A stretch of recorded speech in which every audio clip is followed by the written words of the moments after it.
ওই বাংলাদেশ আর দেখতে চাই না, যেই বাংলাদেশে আমার মা বোন জায়া কন্যা কারো কোনো জীবন এবং ইজ্জতের নিরাপত্তা নাই। এই বাংলাদেশ দেখতে চাই না। এই বাংলাদেশও দেখতে চাই না যেই বাংলাদেশের চাঁদার জ্বালায় সমস্ত মানুষ অতিষ্ঠ।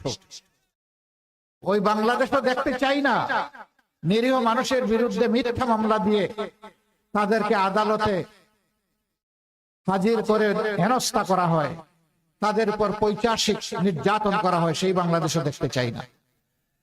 ওই বাংলাদেশও দেখতে চাই না যারা নির্বাচিত প্রতিনিধি হবেন তারাই চরিত্র হারিয়ে লুণ্ঠনকারী হয়ে যাবেন। সেই বাংলাদেশ দেখতে চাই না। আমাদের অঙ্গীকার স্পষ্ট। আমাদের যারা নির্বাচিত হবেন আল্লাহ তাআলার মেহেরবানিতে এবং আপনাদের দোয়া ভালোবাসা বুঝে তারা প্রতি বছর একবার জনগণের সামনে তাদের আয় ব্যয়ের হিসাব প্রকাশ করতে বাধ্য হবেন। শুধু নির্বাচিত প্রতিনিধি নন, তার পরিবারের প্রত্যেক সদস্যের আয় ব্যয়ের হিসাব দিতে হবে।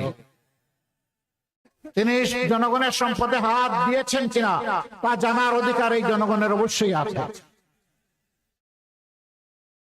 আমরা ইতিমধ্যে ঘোষণা করেছি আমরা কিছু বিষয় আছে এইগুলা বৈধ হলে ওই সুযোগগুলা রাষ্ট্রের পক্ষ থেকে আমরা নেব না।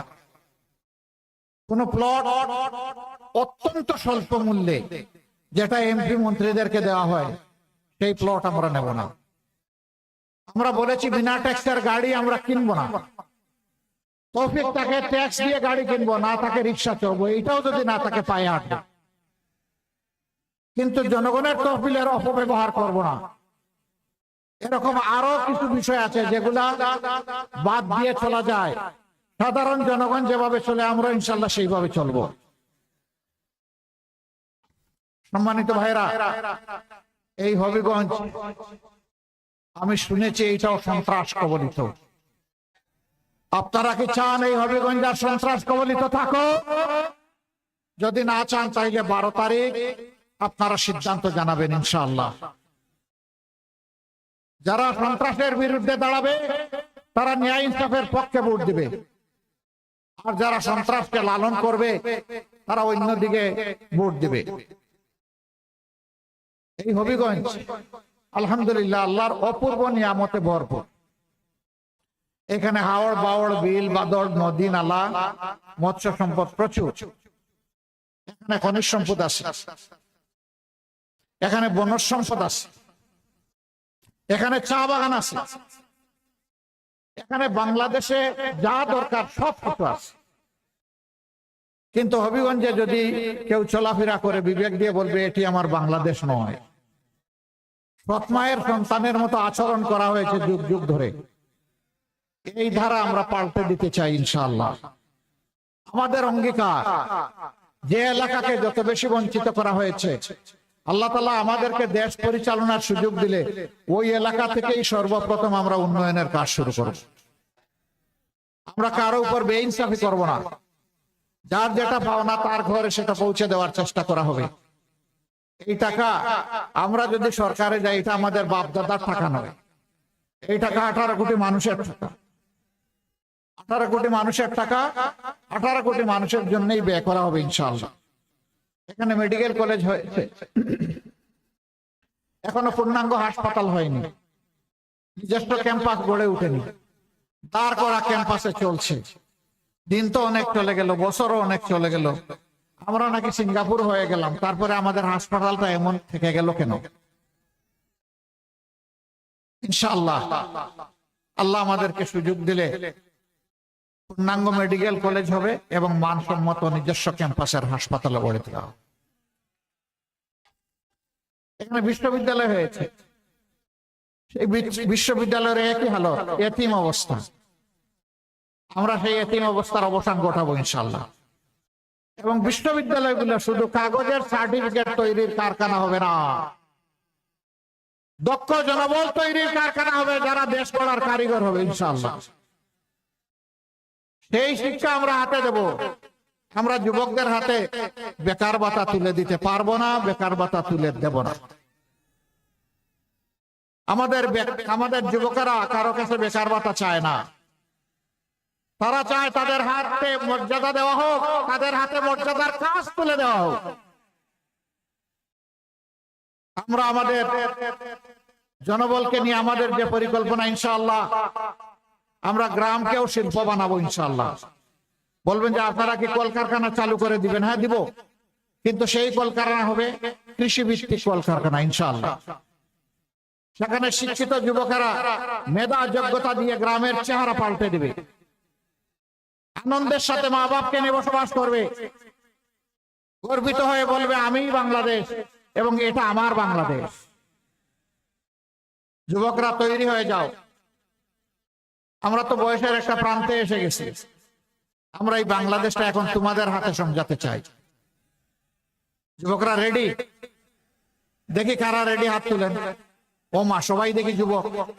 তাইলে ইনশাআল্লাহ আমরাও সবাই যুবক। ইনশাআল্লাহ আমরা সবাই মিলেমিশে কাঁধে কাঁধ মিলিয়ে হাতে হাত মিলিয়ে বাংলাদেশকে গড়বো ইনশাআল্লাহ। সম্মানিত ভাইয়েরা এবং আমার মা বোনেরা, আমরা সেই বাংলাদেশটাই চাই যেই বাংলাদেশের শিশুও বলবে এটা আমার বাংলাদেশ, আবার বৃদ্ধ বনিতা বলবে এটা আমার বাংলাদেশ। চা বাগানের আমার শ্রমিক ভাই বোনেরা যারা আছে, যারা অত্যন্ত মানবতার জীবনযাপন করে, সন্তানেরা তাকে শিক্ষা এবং স্বাস্থ্যের সেবা থেকে বঞ্চিত, যুগ যুগ ধরে একই পেশায় পড়ে আছে হাড্ডিসার মানুষগুলো, আমরা চা বাগানেরও আধুনিকায়ন করব, প্রযুক্তি সমৃদ্ধ করব, সেই মানুষগুলোরও জীবন মানে পরিবর্তন আনবো ইনশাআল্লাহ।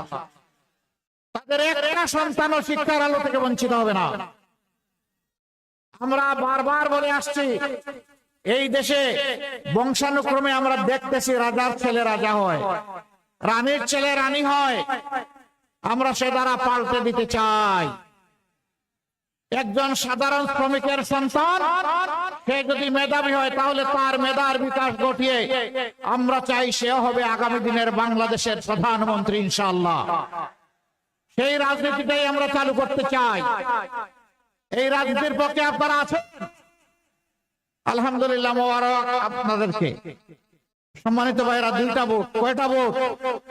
প্রথমে গণভোট। কি বলবেন? কি বলবেন? হ্যাঁ মানে আজাদি, না মানে গুলামি। আজাদি না গুলামি, আজাদি না গুলামি। 12 তারিখ প্রথম ভোট ইনশাআল্লাহ। মহান আল্লাহ যেন হাকে অত্যন্ত সম্মানের সাথে বিজয়ী করেন। বিজয়ী হবে ইনশাআল্লাহ। হ্যাঁ ভোট বিজয়ী হলে পুরানা পচা রাজনীতির চরিত্র এবং চিত্র পাল্টে যাবে ইনশাআল্লাহ। হ্যাঁ ভোট বিজয়ী হলে বাংলাদেশ বিজয়ী হবে, জিতে যাবে। হ্যাঁ ভোট পরাজিত হলে বাংলাদেশ পরাজিত হয়ে যাবে। আল্লাহ তাআলা বাংলাদেশকেই যেন বিজয়ী করেন। এরপরে বাংলাদেশ বিজয়ী হলে এই বাংলাদেশ চালাবে কে? যাদের সৎ চরিত্র আছে, দেশের প্রতি দায়বোধ আছে, দেশের প্রতি অঙ্গীকার আছে, দেশ প্রেম আছে, যারা সামান্য বাতাসে দেশ ছেড়ে ফেলায় না, এই দেশটা তারা চালাবে ইনশাআল্লাহ। সম্মানিত ভাইরা, আমরা আপনাদেরকে কথা দিচ্ছি, আমরা সব ধরনের বিভক্তিকে ঘৃণা করি আর বাংলাদেশকে আর বিভক্ত করতে দেব না। 4টা ধর্মের মানুষ এখানে যুগ যুগ ধরে আমরা বসবাস করে আসছি। মুসলমান, হিন্দু, বৌদ্ধ, খ্রিস্টান। এটি একটি ফুলের বাগানের মতো। বিভিন্ন জাতের গাছ দিয়ে এই বাগানকে আল্লাহ তাআলা সাজিয়ে দিয়েছে। ধর্মের ভিত্তিতে কারো উপর বাড়াবাড়ি ইসলাম পছন্দ করে না। এটা হারাম। কোনো বাড়াবাড়ি করার সুযোগ নেই।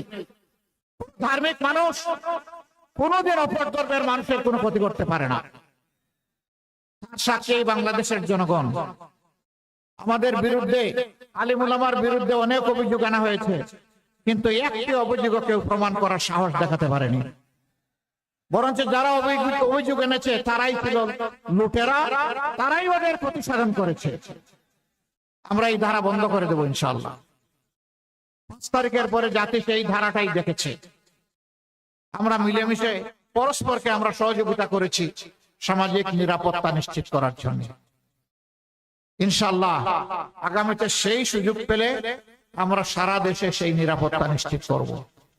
মেধার ভিত্তিতে যে কোনো ধর্মের মানুষ তার মেধা এবং যোগ্যতার ভিত্তিতে সে তার উপযুক্ত কাজ পাবে।